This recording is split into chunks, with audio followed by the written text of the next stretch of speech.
Hi, everybody. This is Paul. I'm at Flora Wellness Center. I'm a director of yoga teacher training. And today, what we're going to do is talk about teaching Yoga Nidra scripts. So, this is for the most part for teachers.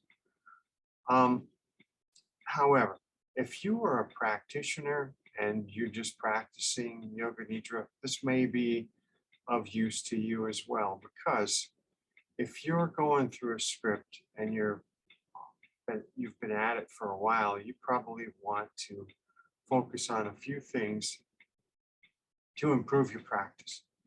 So here's here's an example to start with.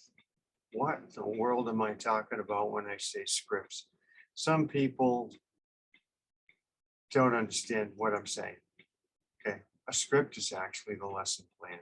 So it's the lesson plan for your Yoga Nidra session. It doesn't have to be complicated. It could just be an outline. It really does help, I think, if it is an outline. Some people, they put in time periods. They'll mention how many breaths for a particular technique and whatever. And if that works for you, that's fine. It's one of those things where I'd say, whatever works for you, that's fine. Now, difficult scripts. Some people put in a lot of information, and what happens is all of a sudden they get lost in the middle of their own script. That's really tough if you're teaching a class, so you don't want that to happen to you. But you do want to make sure that when you're doing something like a preliminary class or a dry run of your class, that you know where you're going. So this is the kind of stuff that shows up when you're practicing, and it won't happen to you when you're actually teaching a class. So you don't want to make the script or lesson plan too difficult. And that causes, for some people, they actually struggle with the lesson plan, especially if it's a particular type of technique that they're not fond of. And what am I talking about? Someone will say, well, I do struggle with a particular technique, and that technique, most commonly, teachers say to me, is opposites, dealing with opposites, um, pleasure and pain.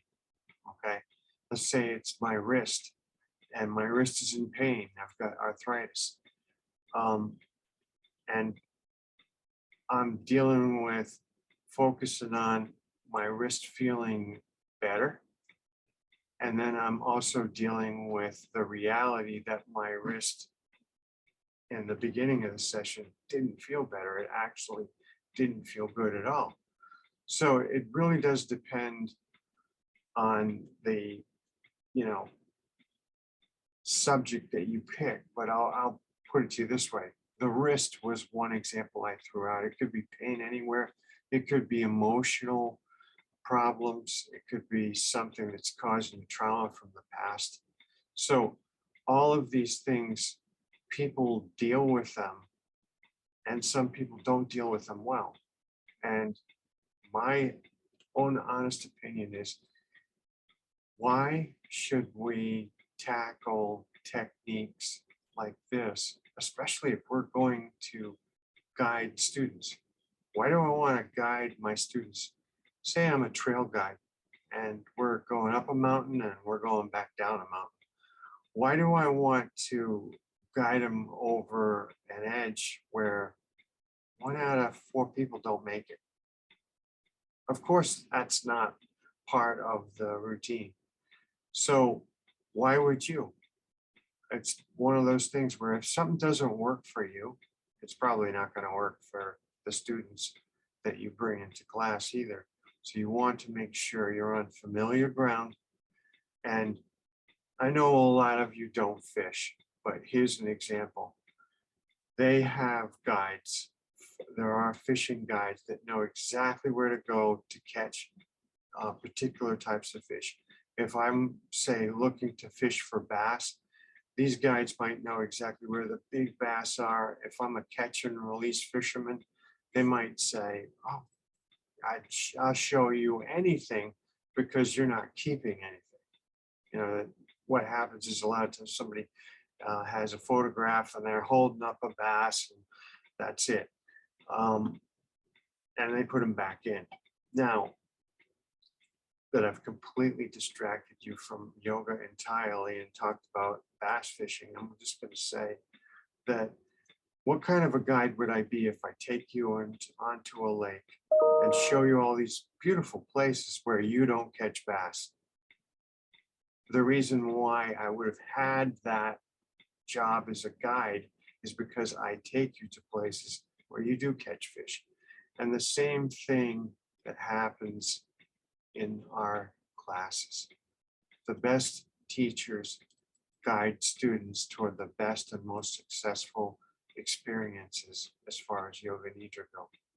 So why would I take my students to the edge of the cliff where not everybody makes it down the other end?